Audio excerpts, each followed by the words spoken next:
as you mentioned earlier, knowing your history, you can learn from it. Of course.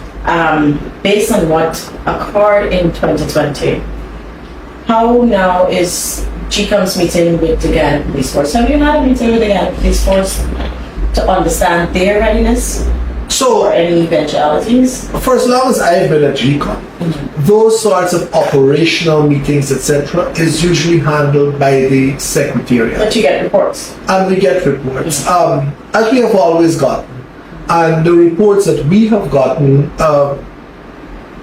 pretty brief reports, is that there is a readiness, and that the interactions that have been had between the Secretariat and the police force. I mean, I've read some of it in the public domain as well. The parties seem to be, that is to say, the parties, GECOM being one party and the police force being the other, seem to have everything under control. What about your confidence in the force going into these elections? We saw how it was perceived that members of the force back then acted in a manner taking instructions from the government at that time. Do you believe that with the current group, especially those at the top of the force now, will operate in a manner that would not be political or considered political?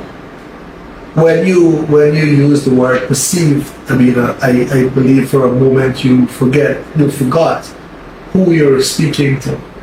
And I don't want to personalize this, but I believe at least on one occasion I felt the brunt of those actions by the Guyana Police Force. Recall I was almost less than physically thrown out of the Ashlands building on that fateful Thursday evening.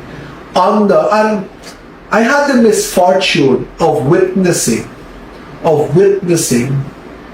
members of the Secretariat of the Guyana Elections Commission who report or who are subordinate to the Commission, giving instructions and receiving responses to those instructions to the Guyana Police Force.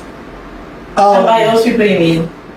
I saw Roxanne Myers, the then Deputy Chief Elections Officer, saying to members of the Guyana Police Force that I need this building cleared, right? Regardless of who was in it, and the person that she was referring to was me, and I was a sitting commissioner at that time. I continue to be a sitting commissioner. But you know what gives me confidence? And I take comfort in that.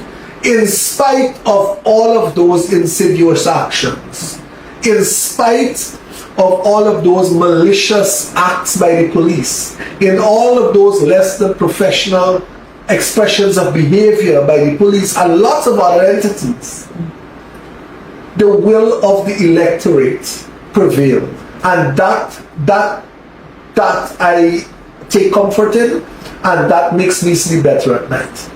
And you believe now that there are no more Roxanne Myers at GECOM? No.